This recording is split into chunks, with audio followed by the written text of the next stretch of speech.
Hello, good morning. Radha Sumili കിച്ചണിലേക്ക് എല്ലാവർക്കും സ്വാഗതം. അപ്പോൾ ഇന്നത്തെ നമുക്ക് നമ്മുടെ മഴ തോരും മുൻപേലെ കഥയൊന്ന് നോക്കാം കേട്ടോ. അപ്പോൾ ഇന്ന് 17/7/26 കഥയാണ്. അപ്പോൾ കഥയിൽ വരുന്നത് നമ്മുടെ അലീന പോകാൻ ഇങ്ങനെ റെഡിയായി നിൽക്കുകയാണ്. ഓരോരുത്തരോടായിട്ട് യാത്ര പറയുന്നുണ്ട് കുട്ടി. അപ്പോൾ നമ്മളെ ബാലചന്ദ്രൻ അലീനെ കാണുമ്പോൾ പറയുന്നുണ്ട്, ഇങ്ങനെയാണ് ഞാൻ എൻ്റെ മനസ്സിൽ നിന്നെ പറഞ്ഞയക്കാൻ വിചാരിച്ചിരുന്നത്, ഇതുപോലെ ഒരുക്കിയിട്ട്. പക്ഷേ ഇപ്പോൾ സന്ദർഭം മാറിപ്പോയി, എന്ത് ചെയ്യാൻ പറ്റുമല്ലേ എന്ന് പറയണം. അയാൾക്ക് ഇങ്ങനെ സങ്കടം വരികയാണ്. അപ്പോൾ അവളിങ്ങനെ ദയനീയമായിട്ട് നോക്കുകയാണ് മുഖത്തേക്ക്. അങ്ങനെ നമുക്കെന്നാൽ പോവാം അല്ലേ എന്ന് പറഞ്ഞിട്ട് പുള്ളി അങ്ങനെ പുറത്തേക്ക് നടക്കുകയാണ്. അപ്പോൾ ഇത് ഇങ്ങനെ പറയുന്ന സമയത്ത് കൃഷ്ണമോൾ ഇങ്ങനെ നോക്കുന്നുണ്ട് അച്ഛൻ്റെ മുഖത്തേക്ക്. അവൾ ആദ്യം ലഗേജുമായിട്ട് പോവും. നീ ആരോടെങ്കിലൊക്കെ യാത്ര പറയണ്ടോ, പറഞ്ഞിട്ട് വാ പോവാം നോക്കുക എന്ന് പറഞ്ഞിട്ട് പുള്ളി പുറത്തേക്ക് നടക്കുക. അപ്പോൾ ഭവിതയാണെങ്കിൽ അപ്പം അങ്ങോട്ട് പോയത്, കാരണം അവൾ മേക്കപ്പ് ചെയ്തുകൊണ്ടിരിക്കുന്ന സമയത്ത് അലീനേന്ദ്രയുടെ കണ്ണിൽ നിന്ന് ഇങ്ങനെ കണ്ണുനീര് വരുന്നുണ്ട്. അപ്പോൾ നശിപ്പിച്ചു എന്ന് പറഞ്ഞ് ദേഷ്യം പിടിച്ചിട്ട് അങ്ങനെ അകത്തേക്ക് കയറി പോകുന്നതാണ്. പിന്നെ അവൾ പുറത്തേക്ക് വന്നില്ല. അങ്ങനെ രോഹിത്തിൻ്റെ അടുത്ത് ചെല്ലും. രോഹിത്ത് അടുത്ത് തന്നെ നിൽക്കുന്നുണ്ടാവും. രോഹിത്ത് അടുത്ത് നിന്നിട്ട് പിന്നെ ഇങ്ങനെ രോഹിത്തിനെ നോക്കുകയാണ്.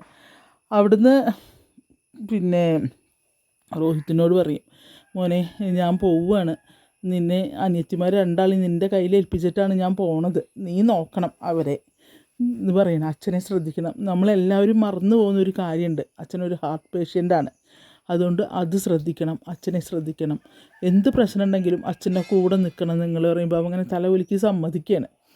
അത് കഴിഞ്ഞ് പിന്നെ എന്താണ് നമ്മളെ അലീന ഭവിതേൻ്റെ അടുത്തേക്ക് ചെല്ലുന്നുണ്ട്. ഭവിതേനെ വിളിക്കുകയാണ്. ഭവിതേനെ വിളിക്കുമ്പോൾ അവൾ അകത്ത് നിൽക്കുന്നുണ്ട്, അവൾ വരുന്നില്ല, പുറത്തേക്ക് വരുന്നില്ല. അപ്പോൾ മോളെ ഭവിതേന്ന് വിളിക്കുക. അവൾ വരിക. വന്നിട്ട് എനിക്ക് യാത്ര പറയാനൊന്നും, എന്നോടൊന്നും യാത്ര പറയണ്ട, ഒന്ന് പോയാട്ടെ, എന്തിനാപ്പോൾ എന്നോട് യാത്ര പറയുന്നത്, ഒന്ന് പോയിക്കൂടെ എന്നൊക്കെ എന്നെ ദേഷ്യപ്പെട്ട പോലെ സംസാരിക്കുകയാണ്. പക്ഷെ അങ്ങനെ പറയുമ്പോഴും അവൾ കരയുകയാണ്. അപ്പോൾ മോളെ ഞാൻ പോവുക എന്ന് പറയുന്നുണ്ട് സങ്കടത്തോട് കൂടിയിട്ട്. അപ്പോൾ പറയും പോയിക്കൂടെ, എന്തിനാ എന്നോട് യാത്ര പറയാൻ നിൽക്കുന്നത് എന്ന് പറയുമ്പോൾ അവളിങ്ങനെ ദയനീയമായിട്ട് നോക്കുക. അങ്ങനെ അകത്ത് കയറി പെട്ടെന്ന് അവളിങ്ങോട്ട് വാതിലടക്കുകയാണ് ഭവിത. എന്നിട്ട് പാടെ നിന്ന് കരയുക കേട്ടോ. കാരണം ഇവളെ ഏറ്റവും കൂടുതൽ വേദനിപ്പിച്ചത് ഇവളാണ്, ഭവിതയാണ്. മറ്റവരുടെ കൂടി അമ്മയുടെ കൂടെ കൂടിയിട്ട്. അങ്ങനെ തിരിച്ച് വരുമ്പോഴേക്കും കൃഷ്ണ വരികയാണ്. കൃഷ്ണ വന്നിട്ട് ബാ ചേച്ചി അറിയും, ചേച്ചി പൊക്കോ, അവളിനി വരുന്നില്ല എന്ന് പറയുകയാണ്. അങ്ങനെ ഇവരെല്ലാവരും കൂടെ പുറത്തേക്ക് നടക്കുകയാണ്. പുറത്തേക്ക് നടക്കുന്ന സമയത്ത് പിന്നെയും അവിടെ നിൽക്കുകയാണ് ഭവിത വരുമോ നോക്കിയിട്ട്. അപ്പോൾ പറയും വാ. അപ്പോൾ പുള്ളി അവിടെ തന്നെ നിൽക്കുന്നത്, കഴിഞ്ഞില്ലേ എല്ലാവരോടും യാത്ര പറയൽ കഴിഞ്ഞില്ലേ എന്ന് ചോദിക്കുകയാണ് ബാലചന്ദ്രൻ. അപ്പോൾ പിന്നെയും ഭവിത എന്ന് പറയുകയാണ് നമ്മൾ, കാരണം അവളോടൊന്നും ശരിക്കൊന്നും പറയാൻ പറ്റുന്നില്ല, അവൾ സമ്മതിക്കുന്നില്ല പറയാൻ. അങ്ങനെ കൃഷ്ണമോൾ ചെല്ലുകയാണ് പിന്നെയും. ചേച്ചി എന്താ ഈ കാണിക്കുന്നത്, മതി വെച്ച് വാ ചേച്ചി, അല്ലെങ്കിൽ ചേച്ചി പോവാൻ നിൽക്കുക, നീ വാ അങ്ങോട്ട് വാ എന്ന് പറയാണ്. എനിക്ക് ആരും കാണുമൊന്നും വേണ്ട, ആരും എന്നെ വിളിക്കൊന്നും വേണ്ട, ഞാൻ വരില്ല, ഞാൻ പറഞ്ഞില്ലേ ഞാൻ വരില്ല എന്ന്, എന്തിനാ പിന്നെ എന്നെ വന്ന് വിളിക്കുന്നത്, ഞാനില്ല എന്ന് പറയുകയാണ്. അപ്പോൾ ഭവിത ചേച്ചി വാ ചേച്ചി നീ പോ എന്ന് പറയുന്നുണ്ട്, നീ പോയേ എന്ന് പറയുകയാണ്. അങ്ങനെ തിരിച്ച് പിന്നെയും കൃഷ്ണമോൾ അങ്ങോട്ട് വരികയാണ്. അപ്പോൾ വാ, ഒരുപാട് ദൂരം യാത്ര പോകാനുണ്ട്, നീ കയറി വന്ന് വണ്ടി കയറ് എന്ന് പറയുകയാണ്. അപ്പോൾ പിന്നെ ഇവരെങ്ങനെ നോക്കുക. അപ്പോഴേക്കും നമ്മളെ രോഹിത്ത് ലഗേജൊക്കെ എടുത്തിട്ട് ഡിക്കിൽ വെക്കുന്നുണ്ട്. അത് കഴിഞ്ഞ് ബാലേന്ദ്രൻ കാറിൽ കയറിയിരിക്കുകയാണ്. അങ്ങനെ പോവാൻ വേണ്ടി ഇറങ്ങുന്നുണ്ട്. കാരണം അത്രയും ഇതിലൊരു പാട്ടും ഉണ്ട് കേട്ടോ, ഒരു വല്ലാത്തൊരു പാട്ടും ഉണ്ടേ അതിൽ. അങ്ങനെ ഇവള് കാറിൽ കയറുന്ന സമയത്ത് ഭവിത അവിടെ നിന്ന് ഇങ്ങനെ നോക്കുകയാണ്. ജനവാതിലിൻ്റെ ഉള്ളിൽ കൂടെ റൂമിന് പുറത്തിറങ്ങിയിട്ട് ഇങ്ങനെ നോക്കുന്നുണ്ട്. അവളിങ്ങനെ കാറിൻ്റെ ചുറ്റും വന്ന് ഡോറിൻ്റെ അവിടേക്ക് വരുമ്പോൾ ഇടത് ഭാഗത്ത് വരുമ്പോൾ പിന്നെ അവളവിടെ വന്ന് നിന്ന് നോക്കുന്നുണ്ട്. ഡോറ് തുറന്ന് കയറി മനസ്സോടെ തള്ളി വിടുന്ന പോലെയാണ് പാവം പോകുന്നത് കേട്ടോ. എന്നിട്ട് അങ്ങനെ കാറിൽ കയറിയിരുന്ന് വണ്ടി പോവുകയാണ്. വണ്ടി വരുമ്പോൾ ഇങ്ങനെ ടാറ്റ കാണിക്കുന്നുണ്ട്. അപ്പോഴേക്കും കൃഷ്ണമോൾ നിന്ന് കരയുക. കൃഷ്ണമോളെ കെട്ടിപ്പിടിച്ച് നെറ്റിയിൽ ഉമ്മൊക്കെ കൊടുക്കുന്നുണ്ട്, പഠിക്കാൻ പറയുന്നുണ്ട്. അത് കഴിഞ്ഞിട്ട് രോഹിത്തിനെ ഏൽപ്പിച്ചിട്ടാണ് പോണത്. അച്ഛനും അനിയത്തിമാർ രോഹിത്തിനെ ഏൽപ്പിച്ചിട്ടാണ് പോണത്. മോനെ നീ നോക്കണം അവരെ എന്നൊക്കെ പറഞ്ഞിട്ട് ഏൽപ്പിച്ചിട്ടാണ് പോണത്. രോഹിത്ത് ഇങ്ങനെ കൃഷ്ണമോളെ ഇങ്ങനെ ചേർത്ത് പിടിക്കുന്നുണ്ട്. അത് കഴിഞ്ഞ് കാറ് നെടുമ്പുരയ്ക്കൽ വീടിൻ്റെ ഗേറ്റ് കടന്ന് പോവുകയാണ്. അത് കഴിയുമ്പോഴേക്കും നമ്മളുടെ ഭവിത ഭയങ്കര കരച്ചിലാണ് റൂമിൽ നിന്നിട്ട് കേട്ടോ. അപ്പോഴേക്കും കൃഷ്ണമോൾ അങ്ങോട്ട് ചെല്ലുക. അപ്പോൾ ചേച്ചി അലീന ചേച്ചി പോയി എന്ന് പറയുകയാണ്. അപ്പോൾ ഒന്നും മിണ്ടുന്നില്ല. അപ്പോൾ പോട്ടെ എന്ന് പറയുന്നുണ്ട്. അപ്പോൾ പിന്നെ ചേച്ചീനെ കുറേ നോക്കി എന്ന് പറയുമ്പോൾ നീ പോയേ എന്ന് പറയുന്നുണ്ട്. അപ്പോൾ ചേച്ചി കരയാണോ എന്ന് ചോദിക്കുകയാണ്. നീ പോയേ കൃഷ്ണേ എന്ന് പറയുന്നുണ്ട്. അപ്പോൾ എന്താ ചേച്ചി എന്തിനാ കരയണേ എന്ന് ചോദിക്കുന്നുണ്ട്. അപ്പോൾ ഇവളെന്തോ കയ്യിലെന്തോ കിട്ടി അതെടുത്തിട്ട് ഒരു ഏറെറിയാണ് പാവത്തിനെ കൃഷ്ണ. അപ്പോൾ കൃഷ്ണ അങ്ങനെ അങ്ങോട്ട് പോവുകയും ചെയ്യും. പിന്നെ അവിടെ നിന്ന് അങ്ങോട്ട് പൊട്ടിക്കരയാണ് ബബിത. ഭയങ്കര കരച്ചിൽ കരയുന്നുണ്ട് കേട്ടോ. അത് കഴിഞ്ഞ് പിന്നെ ഈ കാറിൽ ഇവരിങ്ങനെ പോയിക്കൊണ്ടിരിക്കുകയാണ്. കാരണം സങ്കടം സഹിക്കാൻ പറ്റുന്നില്ല. പിന്നെ അലീനയ്ക്കും അതെ, അലീന ഇരുന്നിങ്ങനെ പറയുന്നുണ്ട് അച്ഛാ. ആദ്യം രണ്ടുപേരും മിണ്ടുന്നില്ല, അച്ഛനും മിണ്ടുന്നില്ല മകളും മിണ്ടുന്നില്ല. അതിൽ കാർ ഓടിക്കുന്നുണ്ട്. അപ്പോൾ ഇവളിങ്ങനെ കണ്ണുനീര് തുടയ്ക്കുകയാണ്. അപ്പോൾ പറയും മോളെ നിനക്ക് ഇത്രയും വിഷമാണെങ്കിൽ എന്തിനാണ് മോളെ നീ അവിടുന്ന് പോകുന്നത്, നിനക്ക് അവിടെ നിൽക്കായിരുന്നില്ല, ഇതിനെ ആരും പറഞ്ഞയച്ചാലല്ലോ, നിനക്ക് നീ എത്ര കാലം വേണമെങ്കിലും നിന്നതാണല്ലോ, നിൽക്കാമായിരുന്നില്ല അവിടെ എന്ന് പറയുമ്പോൾ അവളിങ്ങനെ നോക്കുകയാണ്. ഒരു കാര്യം ഞാൻ പറയും, എൻ്റെയോ വൈജയന്തിയുടെയോ പിന്നെ നല്ലതിന് വേണ്ടി അല്ലെങ്കിൽ കളരിക്കൽ മാളിക വീടിൻ്റെ അന്തസ്സിന് വേണ്ടിയാണ് പോകുന്നതെന്ന് നീ മാത്രം അത് നീ പറയണ്ട. അതൊരിക്കലും ശരിയാവാൻ പോകുന്നില്ല, വൈജ ഒരിക്കലും ശരിയാവില്ല.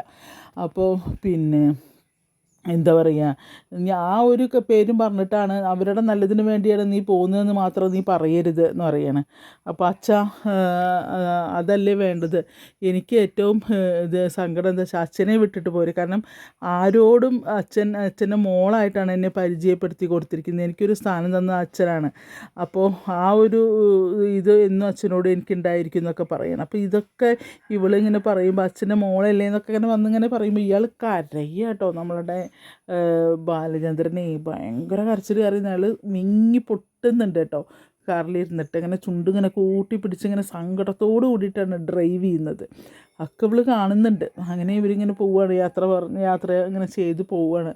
അപ്പോൾ പോകുമ്പോൾ ഇങ്ങനെ കുറേ കാര്യങ്ങൾ പറയുന്നുണ്ട്. അപ്പോൾ തിരിച്ച് വരണം എന്നൊക്കെ ഇവൾ മനസ്സുകൊണ്ട് വിചാരിക്കുന്നുണ്ട് കേട്ടോ.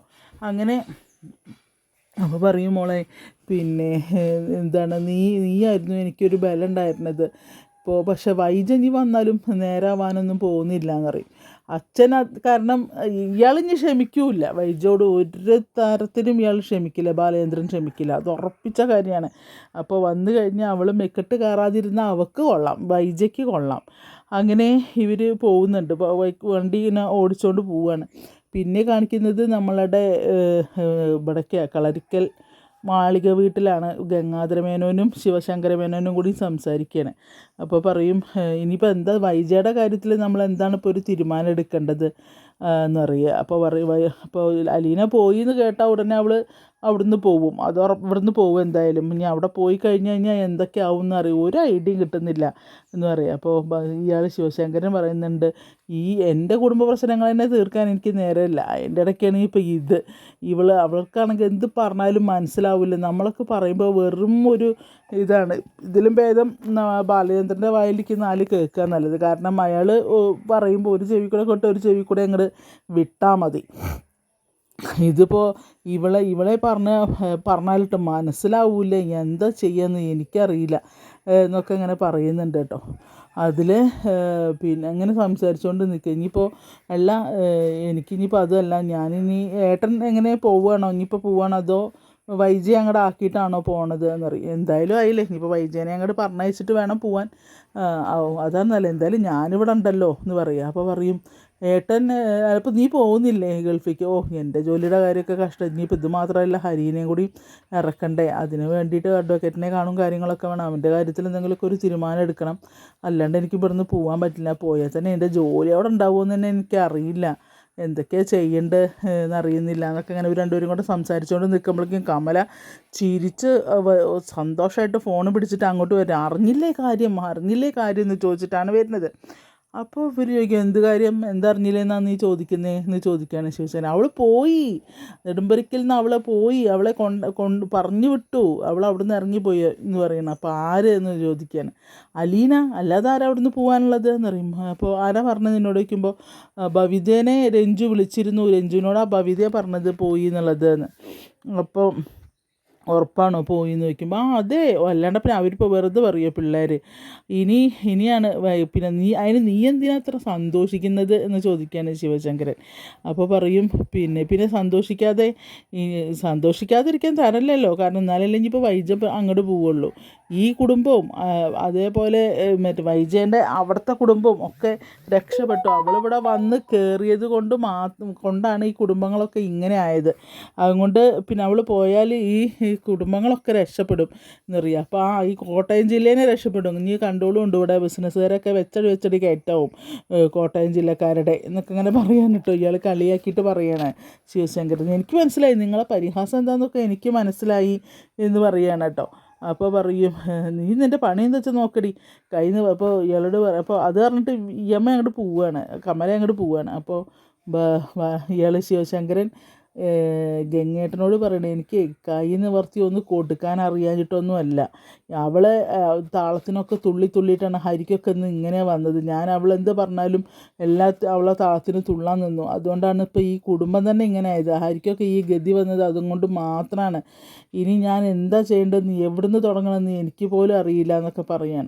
അപ്പോൾ എന്താണ് ഇയാളോട് പറയണേ, ഏട്ടനങ്ങോട്ട് പോയാൽ മതി, ഏട്ടനിപ്പോൾ ഇവിടെ നിൽക്കാൻ പറ്റില്ലല്ലോ എന്ന് പറയുമ്പോൾ പറയും ഞാൻ അവിടേക്ക് ചെല്ലുമ്പോഴേക്കും എൻ്റെ ഭാര്യ എങ്ങടെയെങ്കിലും പോവാതിരുന്നാൽ മതി എന്ന് പറയാണ്. അപ്പോൾ അറിയാം അതെന്താണെന്ന് ചോദിക്കുമ്പോൾ അല്ല അവൾക്ക് കുറേ കാര്യങ്ങളുണ്ട്, ഇപ്പോൾ എന്തൊക്കെയോ ആക്ടിവിറ്റീസൊക്കെ ഉണ്ട്, അതിലൊക്കെ അവൾ ഇൻവോൾവ് ആയതുകൊണ്ടാണ് അപ്പോൾ അവിടെ നിന്ന് ഇങ്ങോട്ട് വരാത്തത്. ഇനിയിപ്പോൾ ഞാൻ ചെല്ലുമ്പോഴൊക്കെ അവിടെ ഉണ്ടാവുമെന്ന് തന്നെ അറിയില്ല എന്നിങ്ങനെ പറയുന്നുണ്ട് കേട്ടോ. അങ്ങനെ ഇവർ അലീന പോയ കാര്യത്തിൽ ആകെ വിഷമിച്ച് സങ്കടപ്പെട്ട് നിൽക്കണം എല്ലാവരും. പക്ഷേ ആഘോഷം മുഴുവൻ കമലയ്ക്കും വൈജയ്ക്കാണ്. വൈജ പോട്ടെ ചെല്ലട്ടെ, അവൾ വരട്ടെ, അവളിനി ഇങ്ങോട്ട് വന്നാൽ അവൾ രണ്ട് കൈ നീട്ടി സ്വീകരിക്കാൻ അച്ഛനും മക്കളും എല്ലാവർക്കും ഭയങ്കര വിഷമായിരുന്നു ഇത്രേ എന്നൊക്കെ പറഞ്ഞിട്ട് ഭവിതയെ വിളിക്കുന്നുണ്ട്. അപ്പോൾ ഭവിതേനോട് പറയുമ്പോൾ നിങ്ങൾക്ക് വലിയ വിഷമായിരുന്നു അവൾ പോയിട്ട് എന്നൊക്കെ ചോദിക്കുന്നുണ്ട്. അപ്പോൾ ഭവിതന് നല്ല മറുപടിയും കൊടുക്കുന്നുണ്ട്. പക്ഷെ ഒരു കാര്യം എന്താ വെച്ചാൽ നമ്മളെ ബാലചന്ദ്രൻ ഇവള് സ്റ്റാൻലിയുടെ മോളാണെന്ന് പറയുന്നുണ്ട്, അലീനയോട് പറയുന്നുണ്ടെന്ന് തോന്നുന്നു. അപ്പോൾ സ്റ്റാൻലിയോട് ആരാ പറഞ്ഞു, സ്റ്റാൻലി അങ്ങനെ പറഞ്ഞോ എന്ന് ഇവൾ ചോദിക്കുന്നത്, അലീന അങ്ങനെ ചോദിക്കുന്നുണ്ട്. അപ്പോൾ എനിക്ക് തോന്നുന്നത് സ്റ്റാൻലിയുടെ മോളാണ് അലീന എന്നുള്ളത് പറഞ്ഞു തോന്നുന്നു. എന്തായാലും നല്ലൊരു എപ്പിസോഡാണ്. ഞാൻ അത് മുഴുവനായിട്ട് പറഞ്ഞിട്ട് എനിക്കിനെ സങ്കടം വരും അത് പറയുമ്പോൾ. അപ്പോൾ നല്ലൊരു എപ്പിസോഡാണ് ഇന്നത്തെ എപ്പിസോഡ്. ആ എപ്പിസോഡ് ആരും മിസ് ആക്കാണ്ട് കാണുക. അതുപോലെ ഞാൻ പറഞ്ഞ കഥ നിങ്ങൾക്ക് ഇഷ്ടപ്പെടുകയാണെങ്കിൽ ഒന്ന് സബ്സ്ക്രൈബ് ചെയ്ത് ബെല്ലൈക്കണൊക്കെ അമർത്തി ലൈക്കൊക്കെ ചെയ്ത് നമ്മളെ ഒന്ന് സപ്പോർട്ട് ചെയ്യണേ. അപ്പോൾ എല്ലാവർക്കും നല്ലൊരു ദിവസം ആശംസിക്കുന്നു.